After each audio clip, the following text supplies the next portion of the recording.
Atong ang na tinutukis pa rin hanggang ngayon.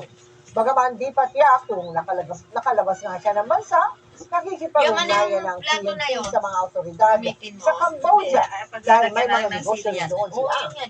Nakatutok si Ian Cruz. Bigo bang matagpuan si Atong Ang? Sa dami ng mga ari-ariang hinalubog ng mga otoridad, naniniwala si Interior Secretary John Vic Remulla na malaki ang tsansang narito pa rin siya sa bansa. Hinahanap si Ang para maaresto kaugnay ng missing sa Hungero case. Pero sakaling nakalis na ng bansa, maaaring hindi ito sa airport dumaan. Speculate, okay, kasi sa buong Bureau of Immigration, hindi siya dumaan sa any airport. So we speculate kung ano doon siya, ay sa backdoor siya dumaan. Posible anyang nasa Southeast Asia lang si Ang, partikular sa Cambodia, gaya ng hinala ng dating tauhan at whistleblower na si Tongan Patulungan. O kaya naman Thailand. Apparently, nung nag-get si Mr. Fogo pumunta sa Cambodia, at nung pumunta sa Cambodia, according to reports, nagkaroon rin ng operations lang si Charlie Atong ang isama.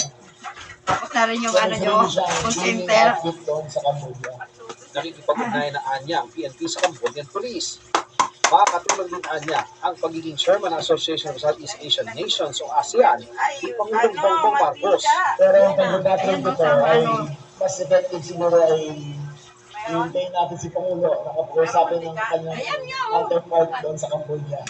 Para gamitin. Mag-usap para maibalik natin dito. Harapan mo na, gawin na mata. Mga kakilala rin Apat na yung mata mo dyan. ang mismong nagbibigay ng impormasyon sa kanila kung nasaan ito. Ay, si Kenneth yata nga nagluluto sila. Di ba wala tayo? Tinatawag eh. Pero sinasabi ang Kenneth totoo. yan. Tapos, Hindi naman we arrived pinili mga sa 1 or 2 hours later na nakaalis na. So, nakawalong raid na kami in the last 1 week. Walang location sa kami. From Porac to... Ay, nako, yung kasama namin dyan sa pag-duty na yan. Tapos sinusumbok siguro ako ni Edith sa kapatid niya na Ang susunod daw para kay na Ang yata kay galit na galit daw yung kapatid niya. Eh, subukan niya magalit ba sa akin? Kasi kakalabas lang ng warrant sa kanya. Wala siya magawa kung sino-sinong itinachat niya.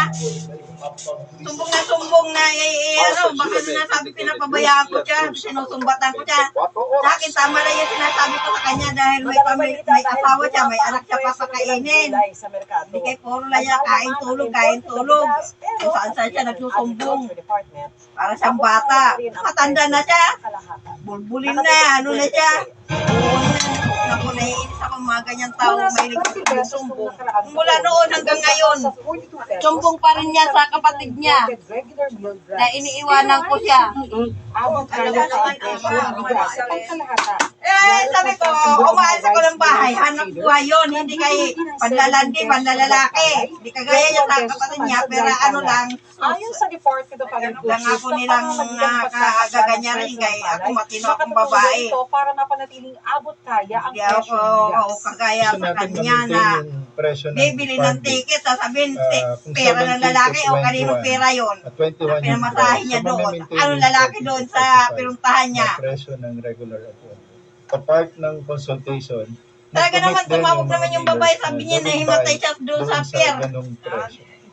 Eh, siyempre, may sakit na TV. Bumaba naman ang presyo Baka ng mga bumuka na yung TV niya. Sa pinakahuling price monitoring na report ng Talaga ako, nagkahan talaga ako magsalita, walang lihim-lihim. Sa Petrolyo ng Paras lang naman sila ng kapatid niya, may TV. Kabilang sa nakapagod Pinagtsatsagaan na nga lang eh. sa mga gulayan sa Cordillera. Bahagyang umayos ang lagay nitong mga nakaraang Tataga na siya ng mga Bagaman anak may niya. record Siyempre, mga anak breaker niya, mahal yan din niya ng mga anak niya. Kahit Maraming ganyan siya. bumaba. Siya pinapabayaan din siya, wala siyang anak. Highland vegetables, yun yung karamihan na Ako, bumaba. mga anak ko, Yung minamahal din siya. patatas, yung Kahit wala broccoli, siyang trabaho. cauliflower, Maging mga lowland vegetables gaya ng kamatis at sibuyas, Sa mga bumababa kasama rin ang namin. presyo. At maaaring magmura pa lalo ang sibuyas dahil Oo, yung mga nagdudutan namin, siyempre doon, marami doon mga marites eh. kamatis, ang laki Sabi na rin ko ng ako, bumaba. hindi talaga ako nakakapag-duty ng Dahil hapon kasi seasonal ito nga ang ginagawa kamatis. ko, naghahanap buhay ako Pag-start para na ng maraming harvest makakain. ng kamatis. Eh dyan, hindi naman lagi may sahod dyan. Eh, volunteer lang naman eh. Hindi pa naman sure kung yung makakakuha ng libo-libo. Oo, nasabing alawas na yan kasi ang naman talaga, binasagaya sa akin na lang, libre lang sa pagkain.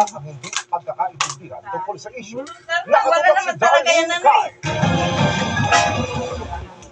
wala sweldo yan. Halos Lang, isang buwan ang retirado sa PNP abot-abutan ka lang. National Police si dating PNP Chief Nicolas Torre III kung pagbabasehan ng January 19 General Order na inilabas ng NAPOLCOM o National Police Commission. Batay sa dokumento, optionally retired si Torre. Base sa guidelines ng PNP, ang optional Hindi nga retirement ay siya voluntaryong namumulima kung pag-alis ng PNP may personnel pagkain sa ba kami, serbisyo. kaya Aprobahan muna yan ng tatayingin. NAPOLCOM bago ito maging epektibo. Pero sabi ni Wala Torre, lang ako isang hindi araw siya lang, nag-file wala o muna nag-apply ng sasabi. optional retirement. Kung hindi pa naman ako Hintayin niya muna raw namukpok. utos ng Pangulo at kakausapin ng kanyang mga boss na hindi niya idinetalye kung sino. Ano naman pinagkasabi mo doon sa kapatid mo? Galit na galit. Paano mapagkusumbong mo? Bakit traffic? Kasi kung ano mapagkusumbong mo? Ako din, hindi ako naglalandi. Hindi ako namimigay ng pera sa lalaki. Tandaan mo yan. Hindi kita pinabayaan. Kumain sa kami, may pagkain ka. Sabi ni Torre, kung Hindi mo yan saan ganun. hindian niya ito ang unang pagkakataon na may opisyal ng PNP, Alam ngunit ko mga nagbawas sa ugali ibang nyo. ahensya ng Idadamay gobyerno. nyo lang ako sa mga kalukuhan nyo. Kapira siya eh. Yung pera niya, pinamasahe lang doon sa lalaki niya. May napalabas siya doon sa lalaki niya. Dahil sa mga galit-galit pa siya sa akin. Wala na kami gano'n, hindi. Nagpintano lang kami. Naghanap buhay yung pinuntahan namin. Hindi kaya malandi. Hindi kami nalalaki. Asan ba yung Pera pinag-aaruhan doon. Kung maganda yung doon, yung Sa isang text pesto. message, tumanggi mo nang magkomento si Napolcom Hanap Vice buhay, Chairperson hindi at kayo mga Executive Officer kahit Rafael matanda Calisa. na, hindi pwede yung hihiga-higa na lang tayo. Pag humiga na tayo, kailangan mayroon paglalagyan. Sinabi ni Calisa na ang pagtanggap ni Torres sa posisyon ay nakakahulugan ipso facto resign o automatic nag-resign mula sa police force. Basta po idadamay nila sa mga nila. Nakausap nila si Torre kaugnay nito. Malamang po ay nagkaroon lang Hindi ako idadamay-damay yung mga galit nila kaya dahil hindi ako nagbugaw-bugaw sa kanila. Si Ami yung nagkwento lang nga sa akin, hindi naman ako. Ang taladaman ko yun. performing his job as Paliligayin pa siya yung mga na yan. for his optional retirement. He will Ako, wala akong sakit. Sila lang mauuna sa akin kay maestro. Pag sila sa akin sa bunganga ko. Naayos na rin daw kung ano man ang nangyaring hindi pagkakaunawaan pero hindi niya ito idinetalye. Sinabihan Ay, raw may ng palasyo si Torre na talaga ilipat sa na kanila kay kung acting nagsusumbong PNP Chief na Jose sinasabi. Melencio Nartates Jr.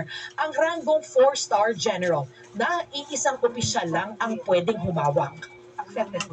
Dahil po tinanggap niya po ang posisyon na ito, alam niya naman po kung ano po ang maaaring mangyari. Sampo yun Sabi naman ni na DOJ Secretary John Vic Remulla, kung may natanggap ang sweldo sa PNP si Torre, dapat daw itong isole. Hindi raw pwede sa gobyerno na pagsabayin ang dalawang posisyon. Para sa GMA Integrated News, Darlene Kai, nakatuto 24 oras. Good evening mga kapuso. Nanghihinayang man dahil di umabot sa bigay. Salamat at sa kabila niyan, may mga nireroot naman silang kaibigan na makasama sa Big Four. Kung sino-sino, ichichika ni Nelson Canlas.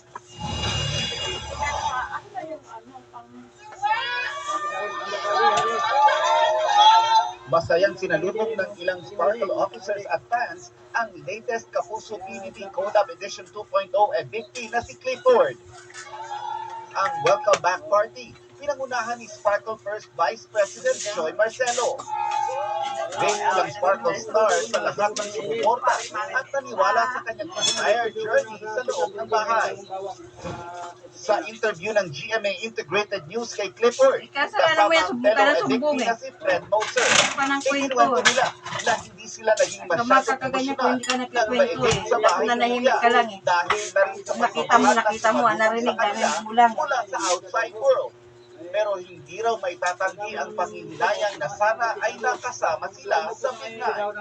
At that point, lahat na rin po kami deserving mag-stay. So it's really just up to the people talaga to get hurt. Master yung kinakabakabahan daw siya. May dala siya sa pwede saka Nandito pa rin po sa part bawang. where May sumatas ang BP niya. Alam niya kasi kinakabakabahan siya eh.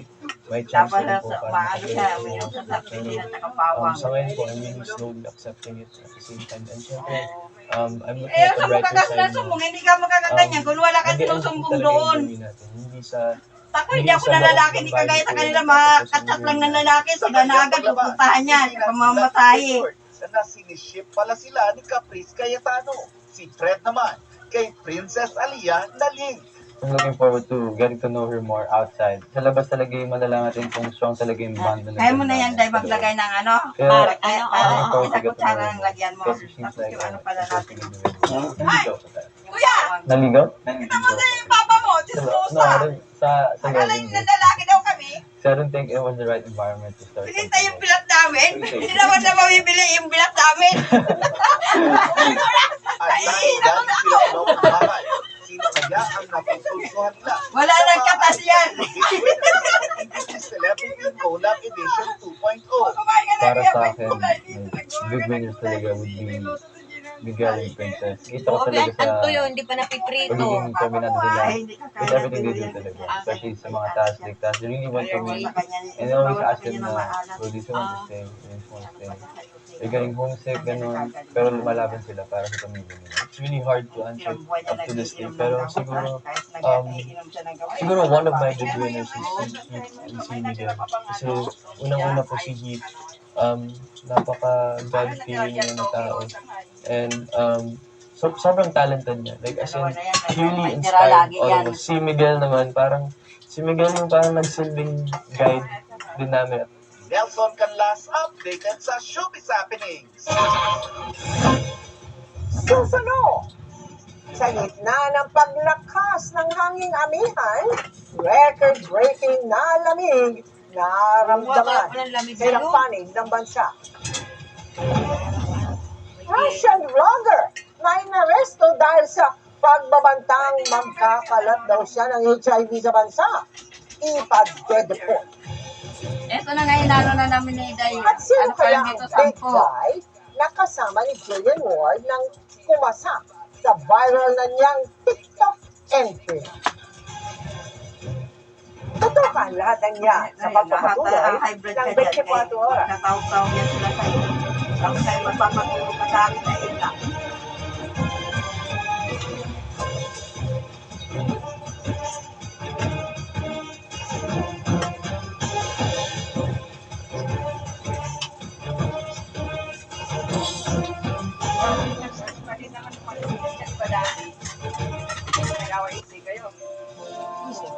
Kasi pinanghinalaan niya ako. Kasi may ano siya, mayroon din siyang ginagawang kalukuhan. Kaya pinalayasan ko siya.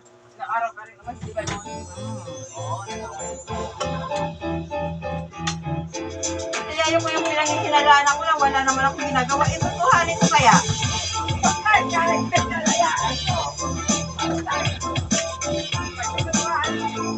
Salamat ka na, hindi ko pa alam yung pinagkinilid ng time na yan. Naglayas kaya ako dahil. Punta ko doon sa may ano, doon sa may sanandaan, sa may monumento. Doon ako, 1 linggo ako doon, ay 1 buwan. Yung ano, yung sahin ko, kapatid ni tatay. Lagi kami nagpaparas kasi nawawala yung stress ko. Nawala kayo doon sa beer house.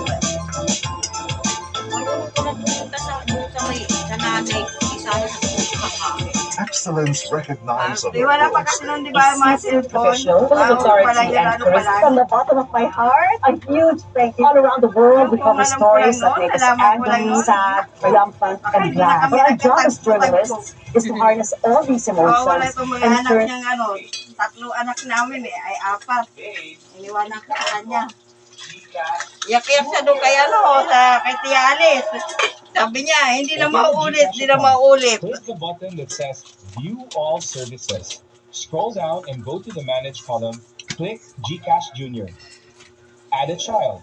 I can do this for Kendra Scarlett and Kaya ako pagbungaw talaga ako. Pagbungaw talaga. Anong pinartner niya sa gulay? Child's birth certificate for added safety. Let's also make sure Kendra's account is extra secure with your selfie scan. Ito na pag gulay-gulay lang. Search for GMA News. Look for the official app by GMA Integrated News and GMA New Media. Install and get started. From news to lifestyle to sports, we've got everything for you. Huwag mahuli sa balita. GMA News Online app. Balitang maasahan. Nasa kamay mo na.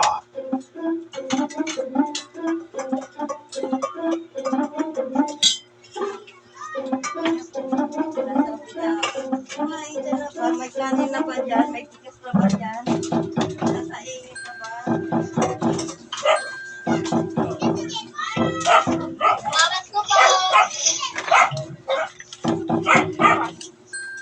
Hello guys! Ito guys, ang aming mga trabaho guys. Hindi ako nanlalaki guys. Wala.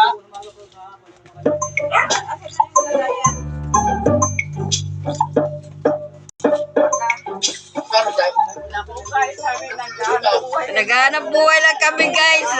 Inalagyan kami guys ng ipot sa ulo guys.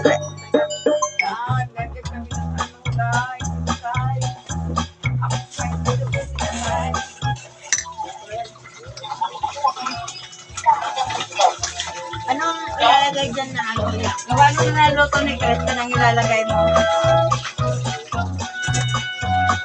Oh, tingnan mo guys. Oh.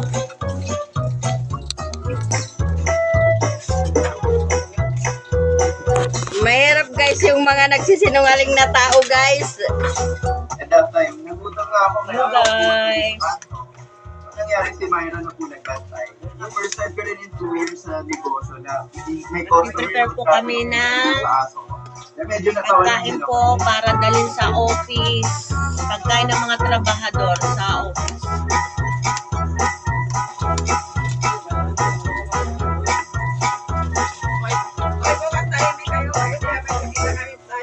Dalawa yung sumpya. Ay ano? Tatlo yan. Shanghai? Tatlo yan. Ay oo nga. Tatlo 20. Umaga man o gabi, hindi maaninag ang dapat ay solid yellow line bago sumampa sa Rojas Boulevard Crossing EDSA flyover sa Pasay City. Ang kupas na linya pa naman ang dahilan ng paninita sa isang driver na sumubok dumaan sa lugar na anyay pinasadyang ginagawang trap. Ang pagtatalo, tinutukan ni Mark Salazar.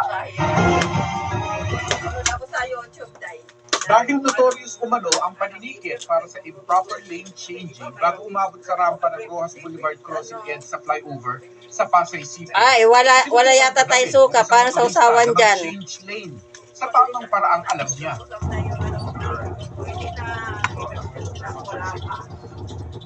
At biglang ang lumitaw ang isang enforcer kaya napapreso siya. Mabuti wala siyang kasunod.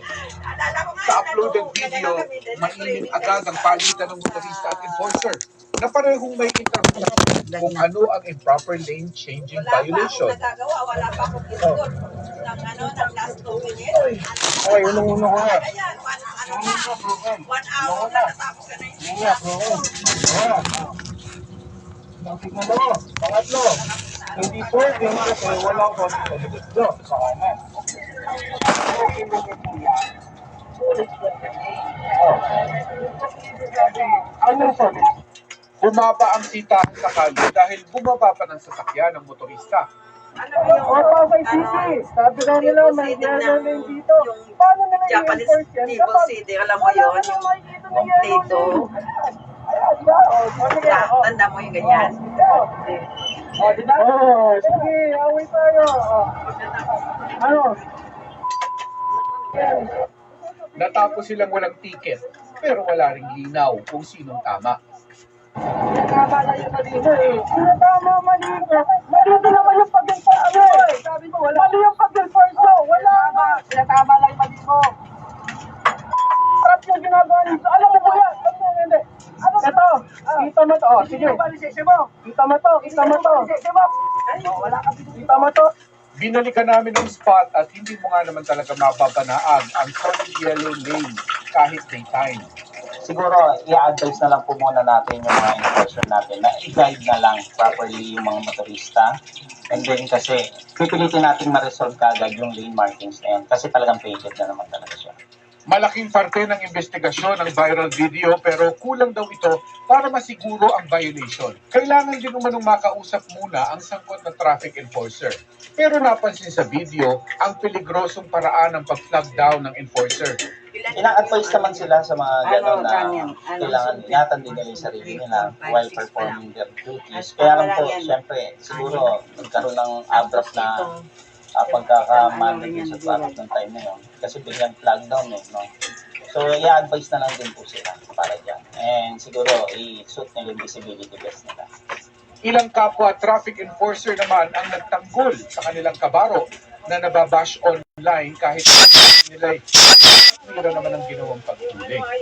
Talagang bawal naman talaga yung nasa bote na ano ha. Kasi Kahawag yung kiniya. doon pa lang kami sa may lagpas ng Ginagamit sa ano. nag-i-stay na sila. May nakaproper link na bakit ng ng flyover bilangan lalabas dyan. Sa ganyan sir, disregarding traffic sign at disregarding lane marking, pwede rin obstruction, so naka-obstruct talaga. Nagtungo na nila sa Pasay Traffic and Parking Management Office o PTPMO ang motorista para magsumitin ng formal na reklamo laban sa enforcer kanina. Re-resolve daw ito ng PTPMO. Sinusubukan pa namin kunin ang panig ng motoristang nagreklamo. Para sa GMA Integrated News, Mark Salazar, nakatutok 24 oras.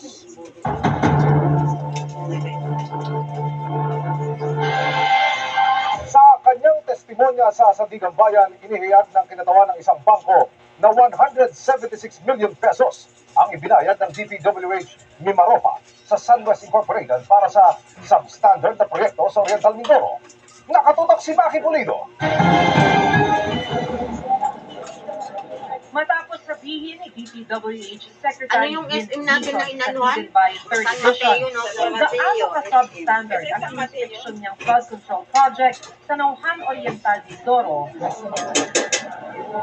Ngayong araw, proseso naman ang pagbayad ng DPWH Mimaropa sa construction company na SunWest Inc. ang isinalang na salaysay ng prosekusyon.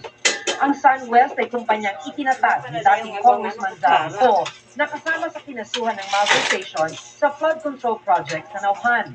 Kabilang sa nilalaman ng judicial affidavit ni Rodel Caliwag, branch manager ng Banban, ang bank statement ng DPWH Mimaropa na sakot ang limang progress billings o bayad sa SunWest. 259 million pesos ang project cost ng road dike sa bayan ng Nauhan. Lumabas sa testimonya ni Caliwag na 176 million pesos ang kabuang halaga na ibayad sa SunWest. Para sa prosekusyon, ito ang testimonyang magpapakitang binayaran ng DPWH Mimaropa ang SunWest Inc. para sa isang substandard na proyekto. Sinutulan ng depensa ang pagsalang ng land bank manager. Wala raw itong kakayahang isalaysay ang proseso dahil wala siyang partisipasyon sa paghahanda ng mga disbursement. Pero pinayagan ito ng mga mahistrado dahil bilang branch head, alam daw niya ang tamang proseso. Nasa yugto ang paglilitis sa bail hearing ng mga taga-DPWH Mimaropa. Iko at mga opisyal ng SunWest pinaghahanap pa rin. Kenneth! GMA Integrated Bili mo kami ng suka. Nakatutok 24 oras.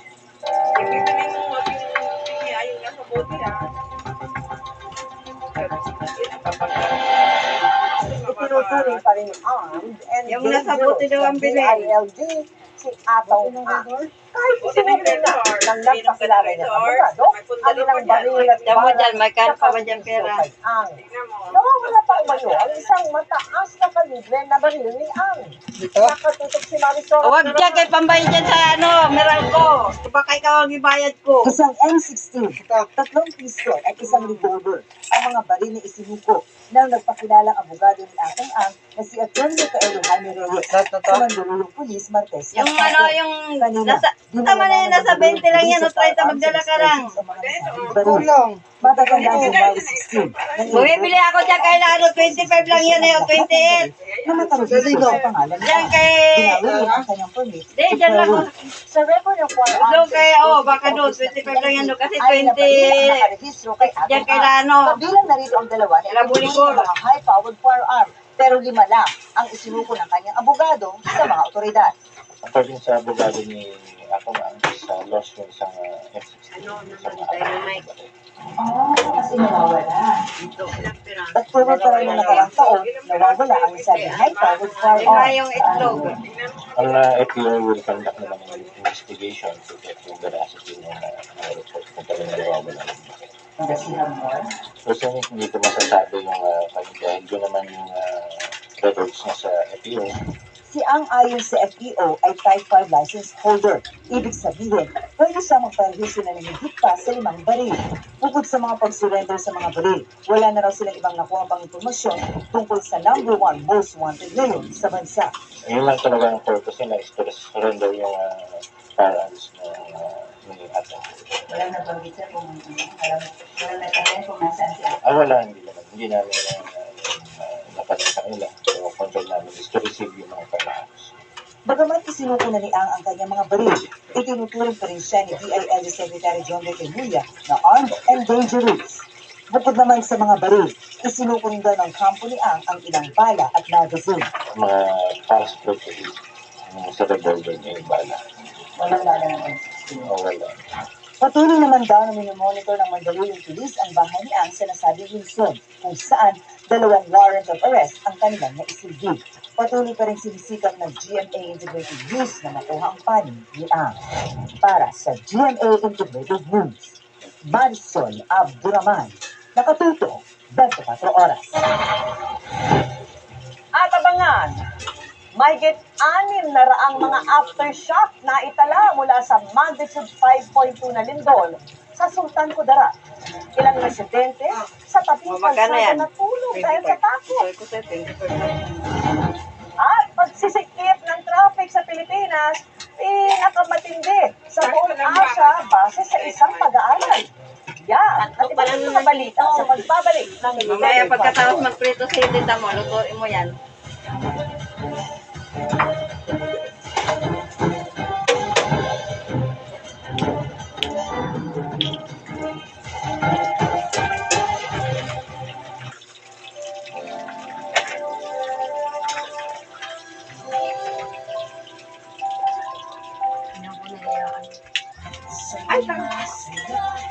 Sa amin, rice is life. Kaya rice at San Marino Fortuna ang perfect for us. So, konti lang ang mantika. Siksik sa laman at linamnam ng tuna. Kaya ang sarap na pair sa rice. Sulit na sulit. Sama naman, sama gusto.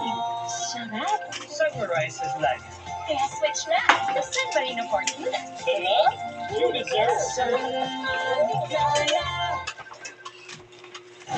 Ang real-time na balita, mapapanood rin sa GMA Integrated News live stream. Hiya naman kayo sa inyong kapwa Pilipino. Para sa taong bayang gutom sa balita, bubusugin namin kayo sa bawat live stream. Kaya mag-subscribe at follow na sa aming YouTube channel at Facebook page. Dahil ang bawat Pilipino may karapatan sa napapanahong balita.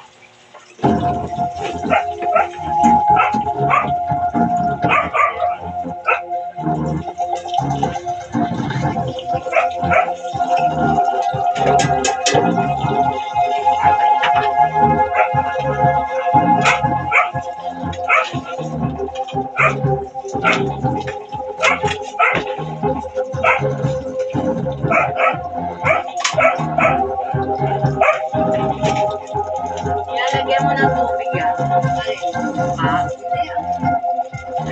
Walang lasa pag may tubig. Kunti lang. Pag dinuluto, hindi ko naman nakaluto yan. Kaya nga yung gusto nila yan, kaya nanauto ako eh.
Okay na. Dala-dalawa ba? Dala-dalawa? Oo, tama na yun. Ay, okay na. Ayun na. Di, ano na lang, walang daw, Sofia. Ito na yun pa. Yung ano, yung pa. English pa. Lima. Daang-daang pamilya pa rin ang nananatili sa mga paaralang ginawang evacuation center dahil sa pag-alboroto ng mayor. Sa bayan ng Manilipot, pinamamadali na ang pagtatayo ng City. At mula po sa Daraga, nakatutok live si Oscar Royda. Oscar. Yes, Vicky, tama yan, no? Inaapura na ngayon ang pagtatayo ng Tent City sa isang munisipalidad dito sa Albay mangyari. Yung eskwelahan na nagsisipin evacuation center, hindi lang magamit ng mga estudyante.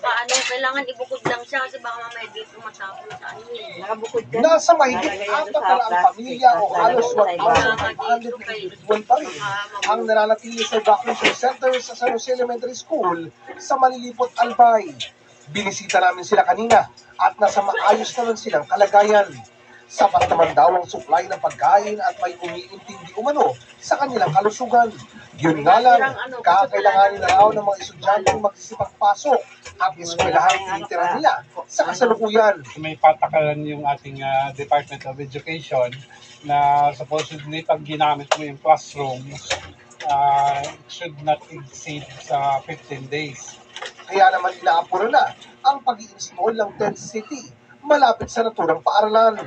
Sa ngayon, umabot na sa 103 na tents ang naitatayo sa target nilang 131 tents.